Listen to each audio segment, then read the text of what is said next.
Imagine introducing your girlfriend to your family, only for your own brother to stalk her, harass her, and eventually assault her while your parents defended him every step of the way. That's the nightmare I lived through. I'm 28 and my girlfriend Victoria is 25. And when I first introduced her at a family dinner, my younger brother Samuel instantly began acting inappropriately, hugging her too long, finding excuses to touch her, shoving me aside to sit next to her, even trying to feed her from his own fork while making unsettling eye contact. Victoria was polite because she wanted to make a good impression, but she was clearly uncomfortable. And to make matters worse, Samuel twisted old childhood stories to humiliate me while my parents nodded along as if it was the truth.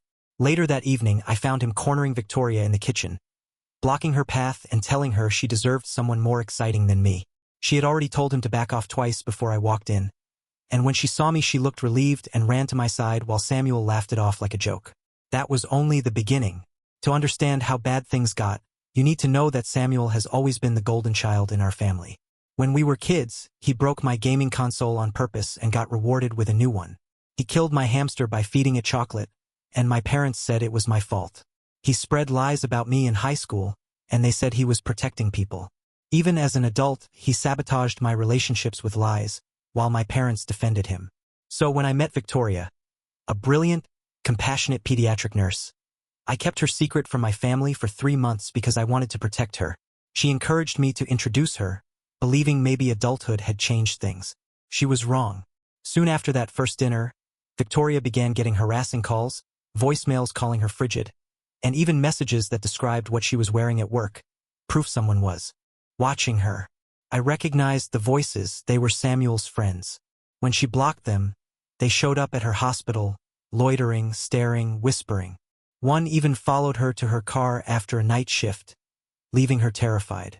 I collected evidence, screenshots, voicemails, security footage, and confronted Samuel at our parents' house.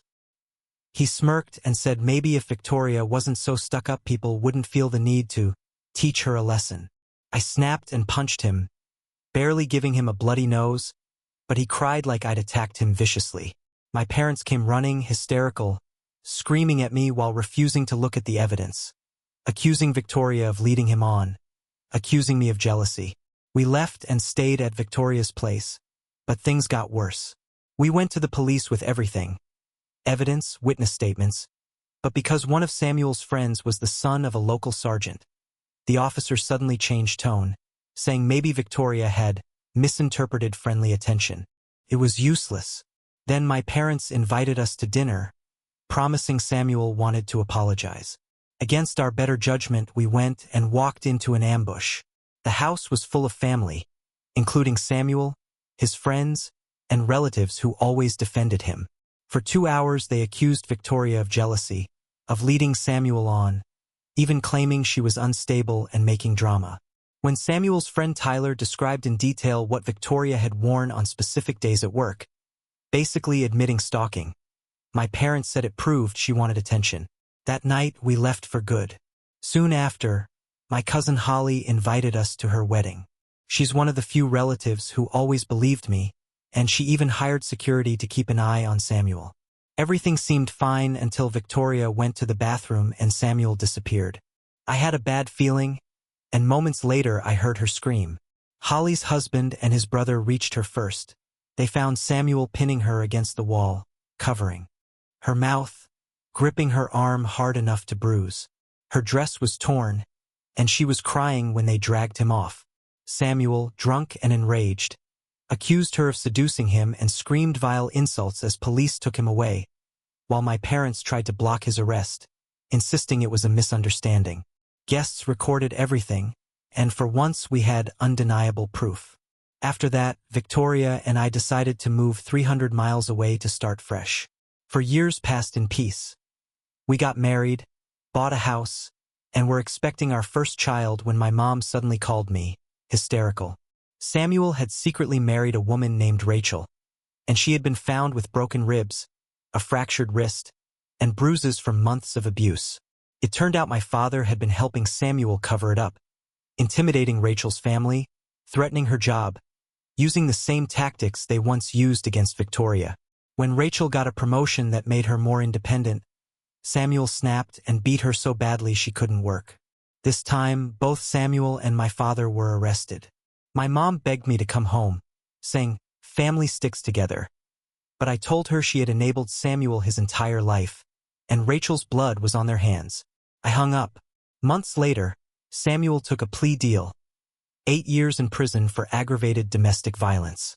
My dad's real estate license was suspended, his partners cut ties, and he faces his own charges. Shockingly, my mom finally started therapy, left my dad, and even wrote me a 12-page apology letter for everything she enabled. But it's too late. Rachel divorced Samuel, other women came forward, and she is now rebuilding her life. As for me, Victoria and I welcomed our daughter Emma, and holding her in my arms, I know one thing for certain. The cycle of abuse and enabling in my family ends with me. My daughter will grow up surrounded by love, safety, and respect. Not lies, excuses, and monsters my parents created. But even now, years later, the scars remain. Victoria still flinches sometimes when strangers approach her too quickly, and I still wake up in the middle of the night with my fists clenched from dreams of protecting her. Every holiday, we're reminded of the family we lost. Christmas cards that never come, birthdays ignored, and relatives who chose silence instead of standing with us. I don't regret cutting ties, but the betrayal runs deep, and sometimes I wonder how different my life would have been if my parents had chosen to raise both of their sons equally instead of building a monster and defending him until he destroyed everything around him. And though I will never forgive them, I've learned to accept that closure doesn't always come from the people who hurt you. It comes from choosing to live better, to be better, to break the cycle. Now, every night when I tuck Emma into bed and see Victoria smile at her, I know that no matter what my brother or my parents tried to do, they didn't win. They wanted to destroy my happiness, but instead they made me stronger, and they taught me the most important lesson of all. Family isn't always about blood. Sometimes it's about the people who choose to stand by you, protect you, and love you the way family should. If you liked this video, please subscribe to Confession Book and like the video. And if you have your own confession or story, share it with us at our email address.